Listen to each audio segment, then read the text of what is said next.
What's happening, model makers? I'm here to do a little bit of an unexpected review. This one is going to be on the Revell Germany Mark II-A Spitfire 1/32, which there's a lot of press out there about this kit. Lots of people like it. But I confess that I probably was not much of a candidate for buying this kit, and that's why this is a sort of an unexpected review. To be just 100% honest, I'm not a big fan of Revell. The last thing that I did from these guys was the PA18 Piper Super Cub in 1/32 scale, which is one of the Revell Germany kits that was tooled in 2007.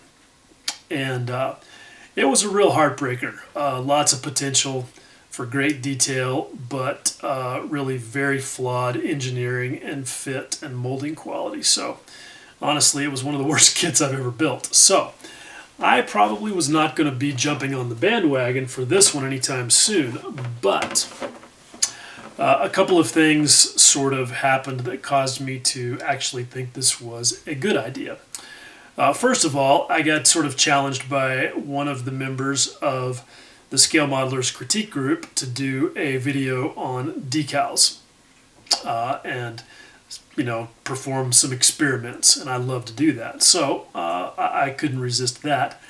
And to do that, I wanted something that had lots of surface area and lots of good recessed panel line and rivet details, like the wing of a 1/32 scale aircraft kit, which I did not have in my stash of paint mules. So there was a good reason to at least consider this one, but I didn't necessarily want to spend $29.95 just for another paint mule. Then I recalled that I've been sort of obsessed with the Aero Phantasma genre. Now, if you don't know what that is, just Google Hakan Guni. He's a Turkish model maker, really does fantastic work. His name is spelled Hakanguney, and he's also on Facebook. And what he's done is he does a lot of mashups, and what he's done is taken the fuselage of a German Me-109 and add wheels to it, take the wings off, and basically make it like some sort of car. Anyway, he did a beautiful job of it. He really pulled it off well. Gilbert Mondragon, my good buddy, has also done a couple of them, and they're very cool. And there's been a few others, but here's the thing. Every time I look at one, the artist half of me, the left side of my brain, says, man, that looks awesome. That is really, really cool. Wait a minute, did I get that right? Left brain, right brain. I can never remember. Actually, I think the creative side is the right side of the brain. So the voices in the right side of my brain say, really cool, love it.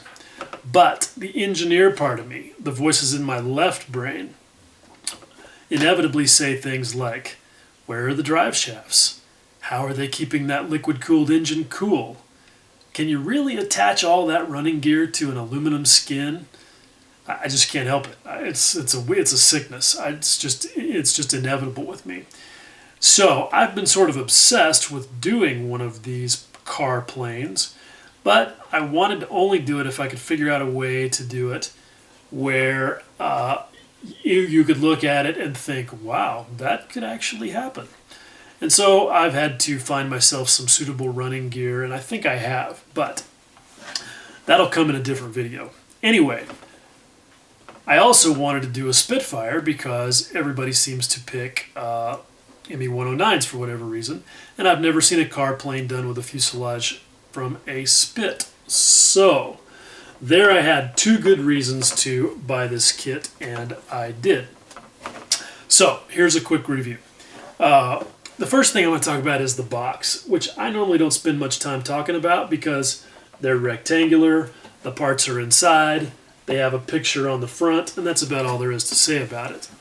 But Revell insists on doing this side opening thing. I just don't understand it.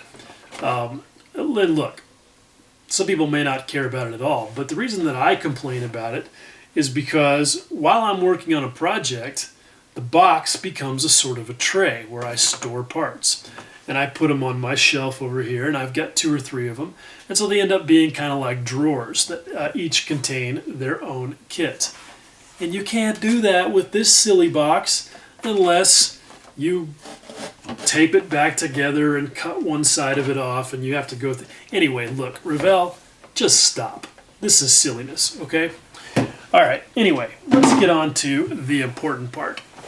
As usual with my reviews, I have done a significant amount of assembly because I don't feel like a review is really worth the time to do or watch unless you actually know something about how the kit goes together. So I've got a bunch of sprues and pieces here, and I've got a fuselage that's got a cockpit assembly in it.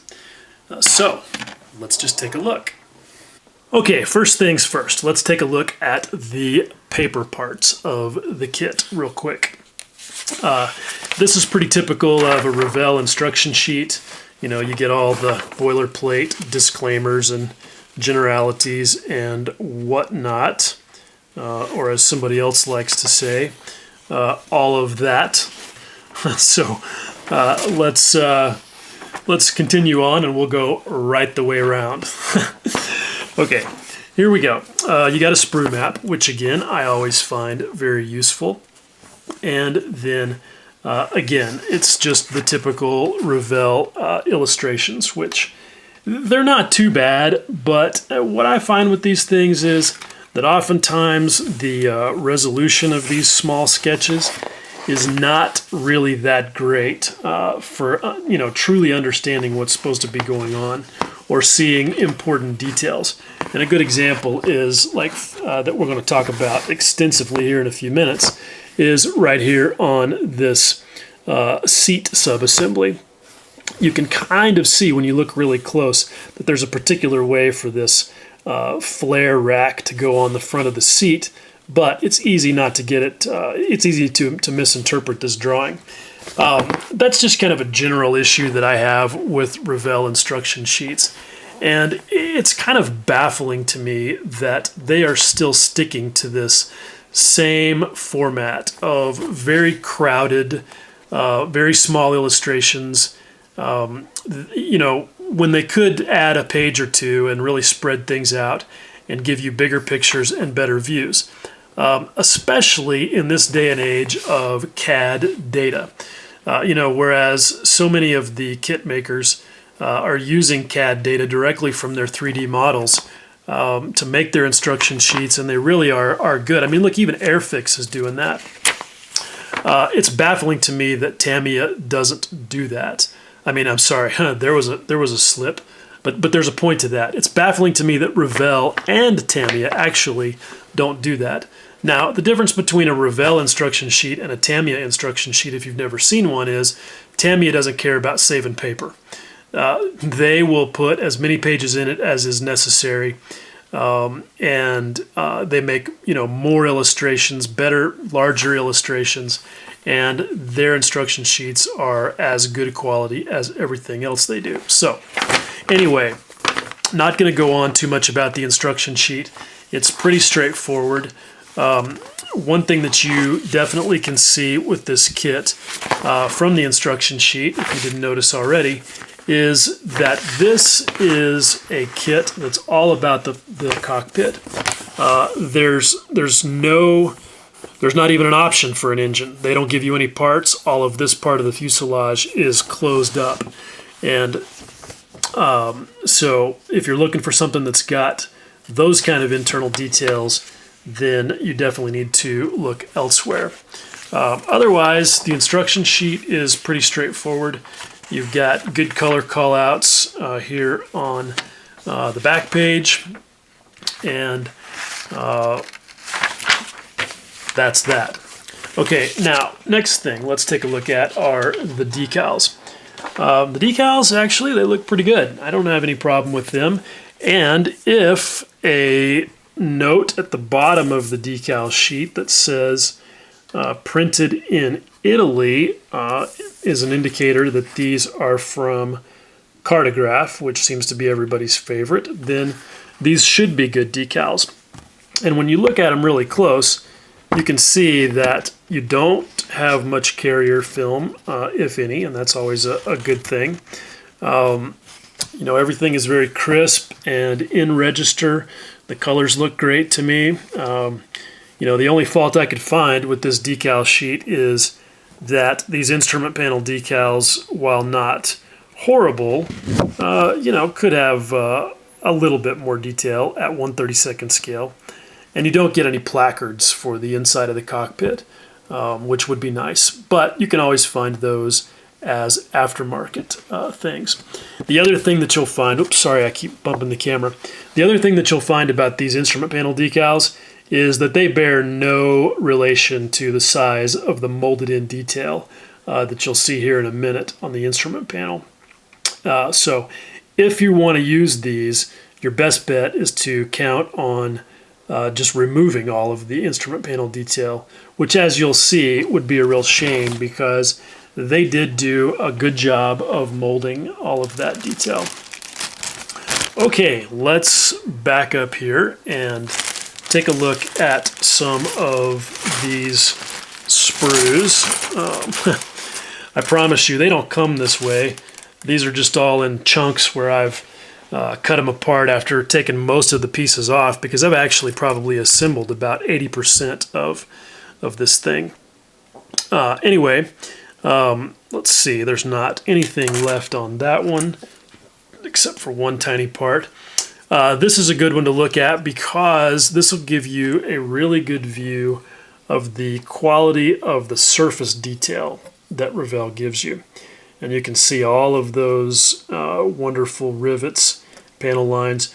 You know, some people might argue that these rivets are a bit heavy for the scale, and maybe they are, but personally, I'd rather have too much rivet than not enough, because it's a lot easier to come back later and minimize this by doing a wet fill with the filler putty of your choice to minimize those. Than it is to you know, actually add rivets. So you know, I don't have a problem with the way that Revell did those. That way you've got your choice of how to make them look on the finished model. Here's one thing I like. This is a nice little detail. A separate control horn for the rudder. So you don't have to replace, you have to cut one away and replace it with wire. You can see again, you've got nice detail on the outside of the main gear doors. You do get separate flaps, which is pretty cool if you want to position the flaps in the down position. Now, this one's a little bit disappointing, and this is, again, this is consistent with Revell, where they do one thing that makes you go, man, that's really sweet. And then they do another thing that makes you go, what the heck were you guys thinking? And a lot of it is with detail execution. Take a look here at the kick door.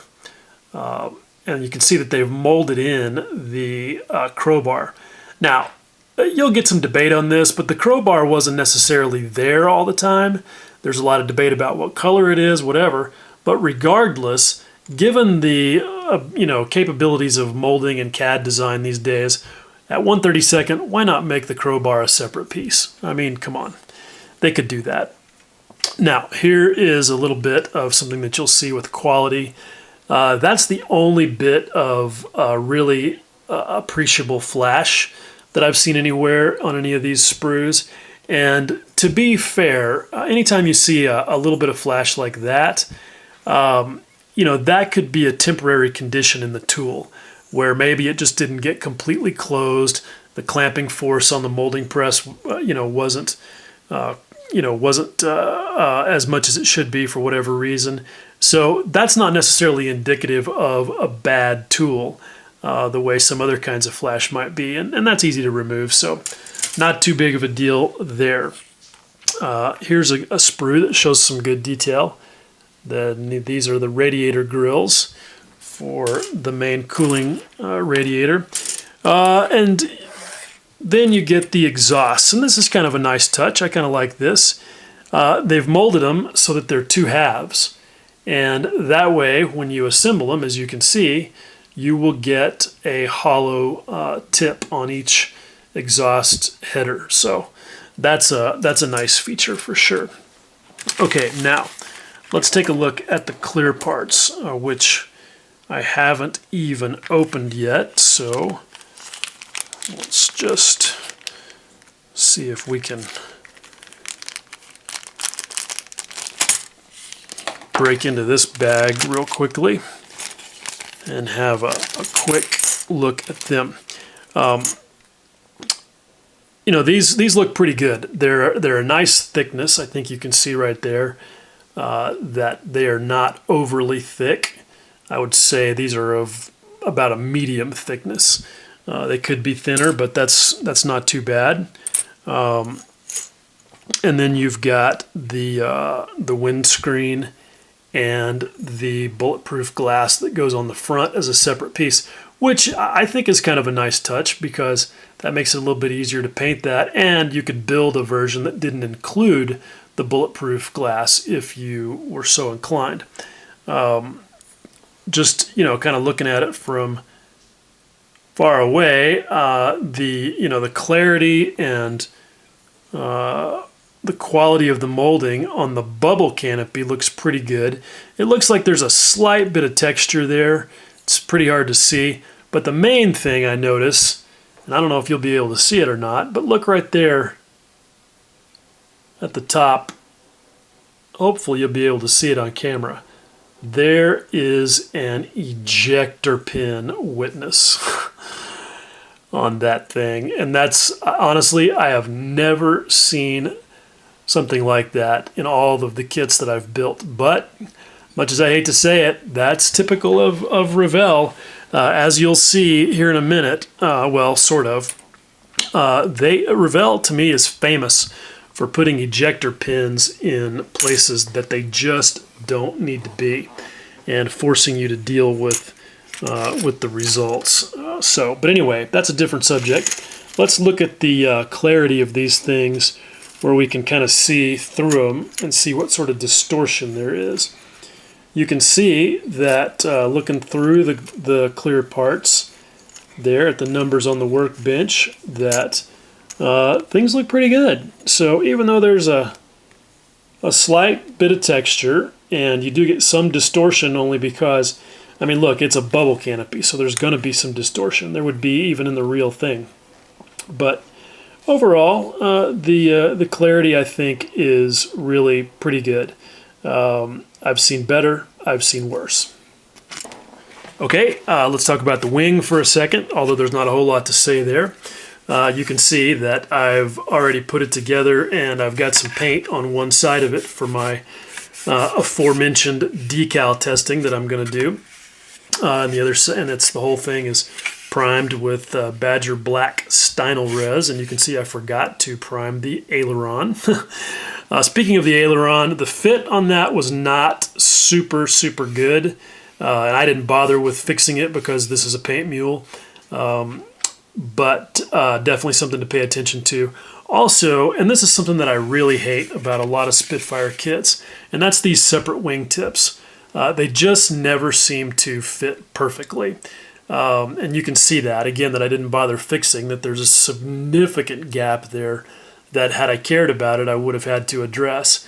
And I understand that the reason that they're doing this is because they want you to be able to build the clipped wing version of the Spit. But what I think is better in all of these cases is to give you a complete wing that's got the most popular version of the wingtip, which I would assume is the long version, especially for a Mark II, and even really a Mark 5B. And then give you a cut line on the inside surface so that if you want to build a clipped wing Spit, then all you have to do is score the cut line, and the tip of the wing drops off, and then you glue on the other tips provided in the kit. This kit doesn't provide you with any other tips because, of course, why would it? It's a Mark II. So that's just kind of a pet peeve on Spitfire kits, and even Tamiya does that with some of theirs. So, hey, it is what it is. And that's about all there is to say about the wings.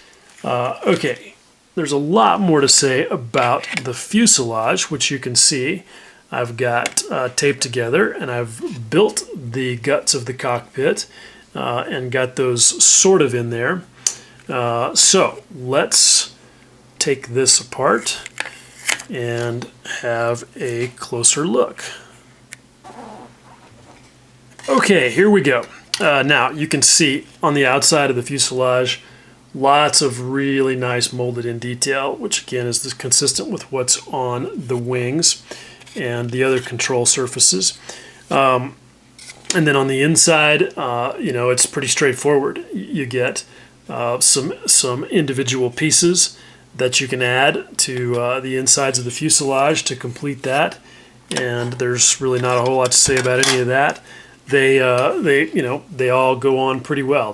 There's really nothing that's not straightforward about any of that, which is good because you have plenty to deal with on this subassembly.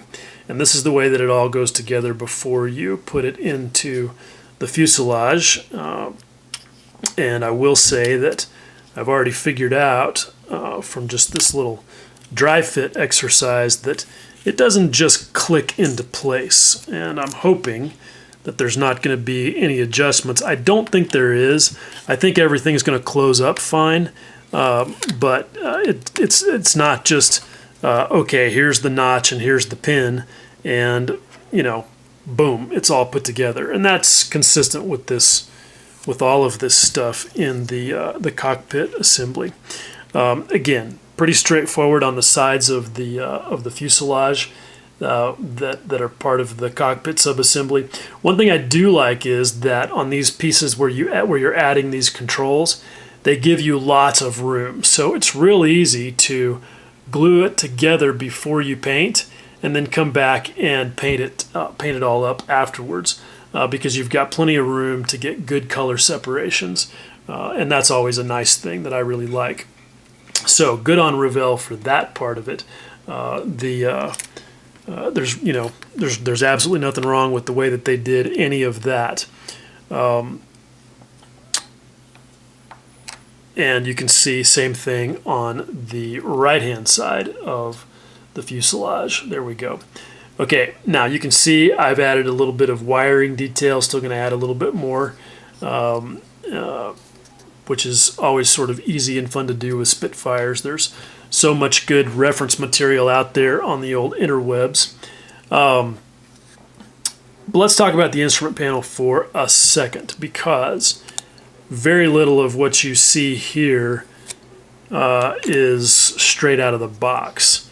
The instrument panel itself is, and you can see that it really is beautifully molded. Lots of good detail, but not too heavy. You know, the bezels are nicely sized. I think every bit of this looks good, and it makes, you know, all the painting real easy. Dry brushing, you know, etc. Whatever you want to do to pick out those details, they did a good job of making that easy for you.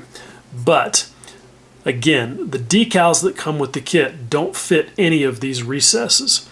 And so what I ended up doing was just going through my stash of old decals, some of which are the beautiful ones from AirScale. If you're not familiar with AirScale, check those guys out because they make really good stuff for cockpits. Anyway, I ended up cutting out a bunch of my own little decals, you know, and a few just gibberish ones to make some placards there and give the instrument panel a more thoroughly detailed look. So, you know, that was a lot of work, but I think that the effort was well worth it, because at 1/32 scale, you know, that is definitely gonna show up. There's enough visibility in a Spitfire that you really do need to do that. Especially given what I'm doing here, with this being a car plane, it's not going to have a canopy on it at all. I mean, it's going to have the windshield and nothing more. So things should get interesting. It's going to have a steering wheel and a gear shift and whatever else I can cram in there. But again, that is for a later chapter in the story. Now, let's talk about this little horror show right here.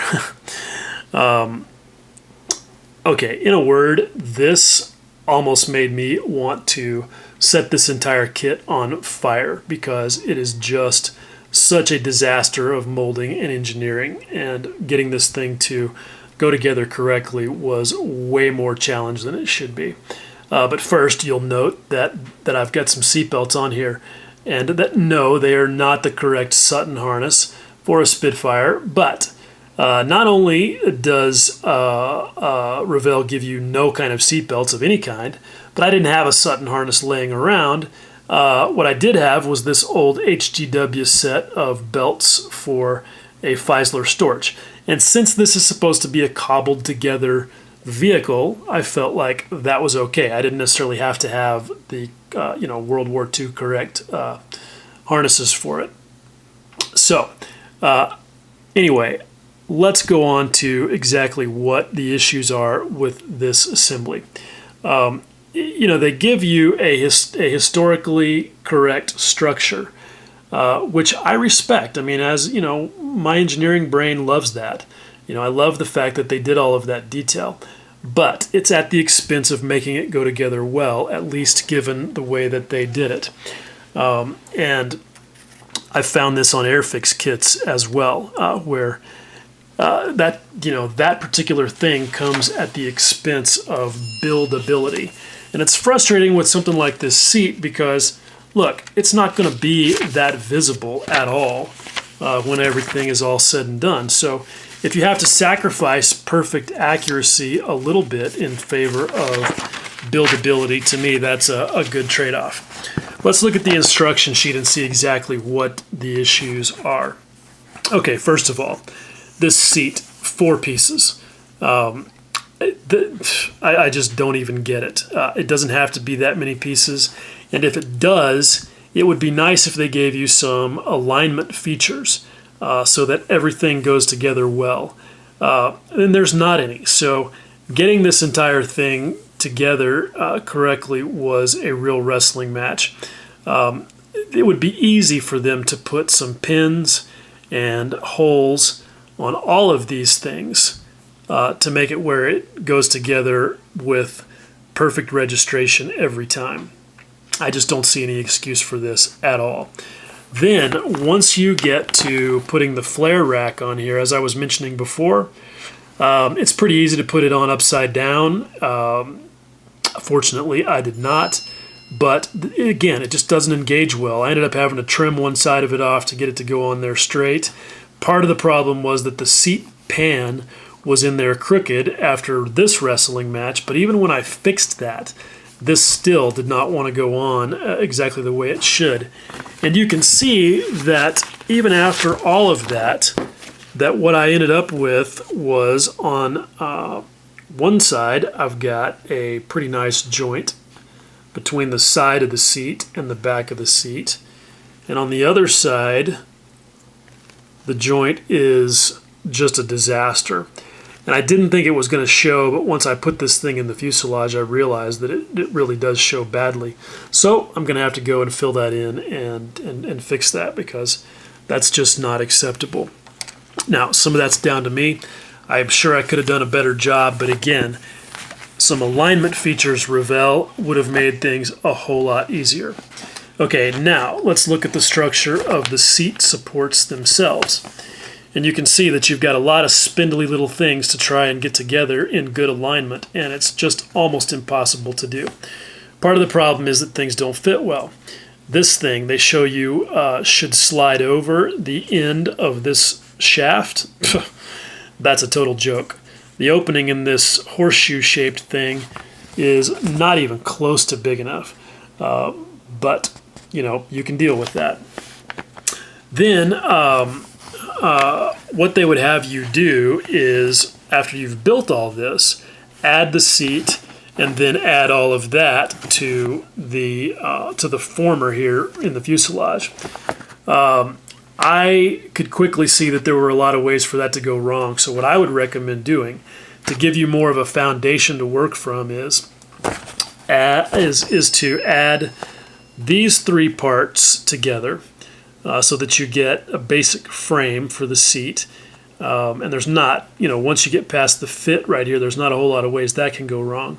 And while that's still a little soft from your Tamiya Extra Thin, add it to the former and make sure that all four corners of it are where they're supposed to be. Then, once that's all taken care of, come back and add this piece number 19 by gluing the tops of it in place up here. And while that's a little bit soft, then come back and add parts 17A and 18A to where they connect with the bottom of this joint of this rod right here. And do your best to make sure that all of that is square and true. It probably won't be. But once that's all set up, then you can come back and add the seat subassembly, which kind of works pretty well anyway, because obviously in a Spitfire, the seat subassembly is a completely different color from the rest of this structure, and so you can paint them separately and get good color separation without having to do any masking. So I'm not claiming that's the only way or to do the seat subassembly, but I do think that it's the best way, sort of given everything that's involved. I don't even want to show it to you; it's so ugly. But I ended up just sort of balancing the seat on the framework, and then putting a bunch of super glue on the bottom side here, and then just getting everything where it looked good from the top, because that's all that really matters. It doesn't have to be a perfect join down here, as long as when you look in the top of the cockpit, everything looks good. So there you go. That's the story on all of that. One last thing that I forgot to show you, I saw sitting over here on my workbench is, yeah, there's another little bit of an issue there. That's one of the ailerons, and I purposely didn't put it together so you could see the nice bit of warpage that they give you right out of the box. Not too big of a deal to fix, but you can see even when you join those two parts together that it's still going to be badly bent, and so you're going to have to work to get that to fit correctly in the wing. But the good news is that it's a pretty flimsy part, so not too bad. Okay, there you go. That is a quick and dirty look at the Revell 132nd Spitfire Mark IIA. In conclusion, what's my overall opinion of this kit? Look, again, Revell, this is kind of a heartbreaker. It's nowhere near as bad as the Piper Super Cub, but there are definitely some issues here that could be done, could be done away with some better engineering, better molding, just better quality control all the way around. None of it's a deal breaker. I still think that with care, that this will build up into a really beautiful little Spitfire, as lots of people have demonstrated on the web. There's no shortage of photos out there of examples of exactly that. So there's nothing that's going to really stand in your way or really make it very difficult to get to a really high quality result, which separates it from the Super Cub that I keep comparing it to, because that one you got to work really hard to get a really high quality result, and this one is not nearly that bad. So I think that this is probably exactly what Revell intended for it to be, which is a high value kit. I mean, you get a lot of model airplane for your $30, and I can't fault those guys for that. Did they fall short in a few areas? Yes, absolutely. But again, it all depends on what you're looking for. And I think that if I wanted to build a Spitfire, and I didn't want to have to hassle with internal engine parts and all of that sort of thing, that I basically just wanted to get to a canvas that I could do painting and weathering on as soon as possible, with as little fuss as possible, that I would probably buy this kit again for exactly that reason. Especially now that I know what the issues are, and I could get through those much easier this time. So I'm not going to say that this kit is highly recommended, not even close. But if you're looking for good value and something that gets you down the road fairly well, then I would say that it's at least moderately recommended. All right, guys. As always, if you're still watching, I appreciate it, and stay tuned for whatever comes next. All right? Take care. Much love.